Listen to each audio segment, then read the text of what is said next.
বিয়ের পর প্রথম যেদিন রান্নাঘরে গিয়ে ভাত করলাম সবার জন্য, অভ্যাস না থাকার দরুন একটু বেশি নরম হয়ে গেছিল। শাশুড়ি মা খুব বিরক্ত হয়ে শোনালেন, 52 টাকা চালের কেজি, সব নষ্ট করলো। না আছে রূপ, না আছে গুণ, কাজকর্ম আয় উন্নতিতে কোনো লক্ষ্মীশ্রী নেই। বাবু যে কী দেখে পছন্দ হলো ভগবানই জানে। বিয়ের আগে বাড়িতে মোটামুটি রান্না করলেও একটা নতুন জায়গায় এসে নতুন মানুষ, নতুন রান্নাঘর, সময়ে সকলের খাবার টেবিলে দেওয়ার টেনশনে আমার একটু ভুল হয়ে গেছিল।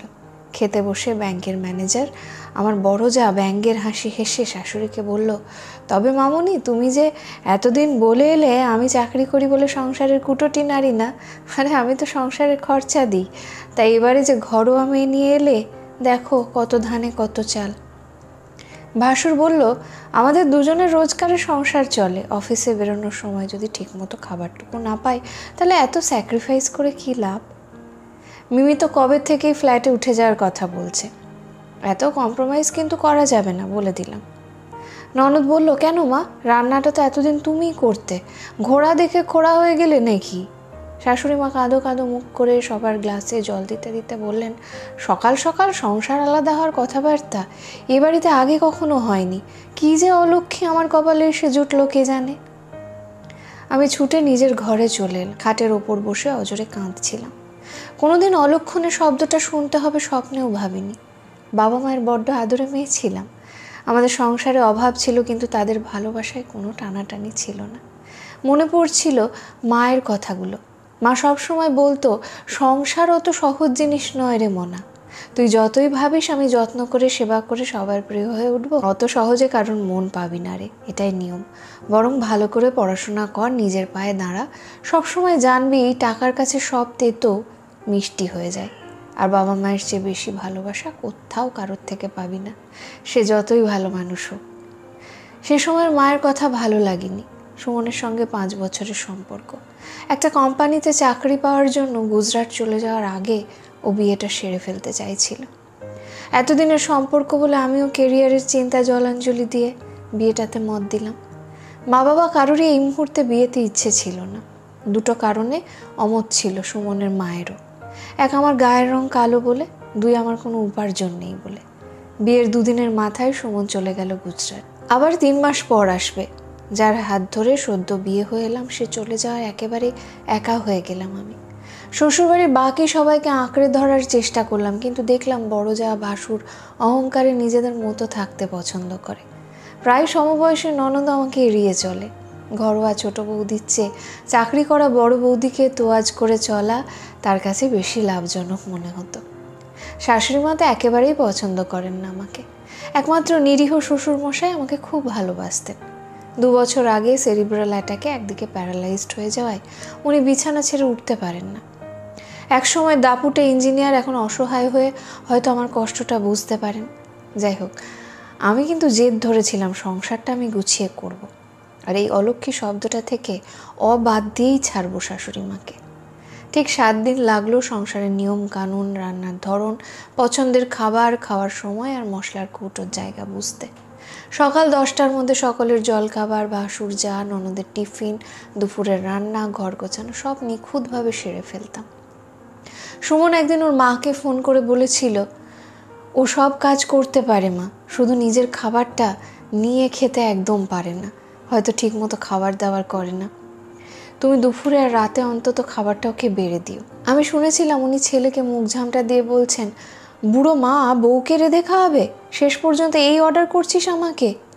কি তুক গুণ করেছে আমার ছেলেকে এই মেয়ে কে জানে। বুকে ব্যথা পেয়েছিলাম সেদিন। রোজ মনে করতাম আজ এই রান্নাটা করে সবাইকে খুশি করে দেবো, বা আজ এই রান্নাটা করে শাশুড়ি মায়ের মন জিতে নেব, কিন্তু কোনোদিনও এতটুকু প্রশংসা উৎসাহ পাইনি। মায়ের কথা বড্ড মনে পড়তো। ভাবতাম, তাহলে সত্যিই কি শ্বশুরবাড়ির ভালো জায়গা নয়? মেয়েরা কি এখানে শুধু পরের মেয়ে হয়েই থেকে যায়? রাতে ফোনে সুমনের কাছে রোজ কাঁদতাম। ও বলতো, দেখো, যারা তোমাকে জন্ম দিয়েছে, মানুষ করেছে, যাদের রক্ত তোমার শরীরে বইছে, তাদের কাছে তুমি ভালোবাসা পাবে, এটাই স্বাভাবিক। কিন্তু এক গাছের ছাল অন্য গাছের লাগাতে একটু সময় লাগবে। এত অধৈর্য হও না, একটু সময় নাও, সব ঠিক হয়ে যাবে। আমি সব সময় তোমার পাশে আছি, সব ঠিক হয়ে যাবে শুনে আমার ভাঙা মনটা আবার আশায় বেঁচে উঠল।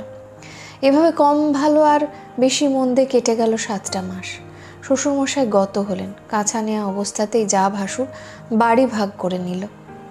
আরও বলল, সংসারে যখন তারা থাকছে না খাচ্ছে না তখন মায়ের দায়িত্ব নেওয়ার প্রশ্নই ওঠে না। ননদ সৃজাও চলে গেল বড় বৌদির কাছে। ও ভেবেছিল বড়লোক দাদা বৌদির সংসারের বিলাসিতায় থাকবে, আর বৌদির দরকার ছিল সারাদিন বাড়িতে থাকার কাজকর্ম করার একটা মানুষ। অদ্ভুতভাবে আমার শাশুড়ি মেয়েকে সেদিন বলেছিলেন, স্বার্থের লুকোচুরি খেলার চক্করে পড়িস না সৃজা, অপরের ভালোবাসায় না গিয়ে নিজের পায়ে দাঁড়ানোর চেষ্টা কর, টাকার কাছে সব তেতো মিষ্টি। বুঝেছিলাম সব মাই আসলে এক। বাড়ির এই অংশে রইলাম আমি, সুমন আর শাশুড়ি মা। সুমন আমাকে নিয়ে চলে যেতে চেয়েছিল, কিন্তু স্বামীহারা ছেলে থেকে আঘাত পাওয়া, পর হয়ে যাওয়া মেয়ের অসহায় মাটাকে আমি ছেড়ে যেতে পারলাম না ওর কাছে। আরও জড়িয়ে ধরলাম মানুষটাকে। মাছ খাওয়াতাম জোর করে, সাদা শাড়ি পরতে দিতাম না, রাতে সঙ্গে নিয়ে বাথরুমে যেতাম। সুমন চলে যাওয়ার দিন সকালে উনি হাউ হাউ করে কেঁদে আমাকে বললেন, তোমার বাবা সবসময় বলতেন বাড়ির লক্ষ্মীকে অবহেলা করো না সরমা, পস্তাতে হবে, লক্ষ্মী বড় চঞ্চলা। কথাটা যে এত তাড়াতাড়ি ফুলে যাবে বুঝতে পারিনি। বাড়িটা আমাকে গিলতে আসে বৌমা, আমায় ছেড়ে যেও না, আমি তাহলে আর বাঁচব না। আমি ওনার দুহাত ধরে বললাম, মা আজ কোজাগরি পূর্ণিমা, চারিদিকে এত আলো, এত শাঁখ উলুর আওয়াজ, আর আমি এই মাটাকে কি অমাবস্যার অন্ধকারে রেখে যেতে পারবো?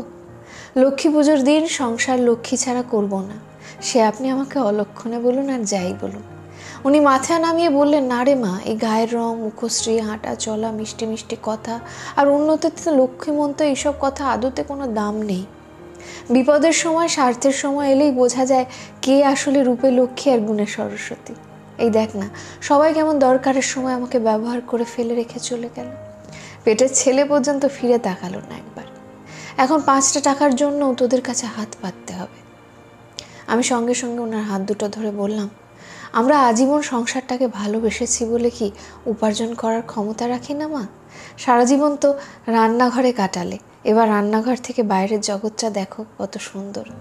আজ থেকে আমরা মা মেয়ে মিলে একটা নতুন জীবন শুরু করব। আমি একতলায় নিয়ে গিয়ে রান্নাঘরের সামনে দাঁড় করিয়ে বললাম, আজ থেকে খুলবে আমাদের লক্ষ্মীর ভাণ্ডার হোম ডেলিভারির ব্যবসা। আমরাও স্বনির্ভর হব, নিজে উপার্জন করতে শিখব। একটা সেফটি পিন টিপের পাতার জন্য আমাদের হাত পাততে হবে কেন? আর তুমি হবে আমার লক্ষ্মীর ভাণ্ডারের ক্যাশিয়ার। তারপর রিভলভিং চেয়ারটায় বসিয়ে দিয়ে বললাম, এসো মা লক্ষ্মী, বসো ঘরে, আমার এ ঘরে থাকো আলো করে। সুমনের কথাই ঠিক, এক গাছের ছাল অন্য গাছে লাগা অসম্ভব, কিন্তু 2 ছাল যদি একে অপরে ধরে রাখার চেষ্টা করে তাহলে অটাকে সরিয়ে সবই সম্ভব করা যায়।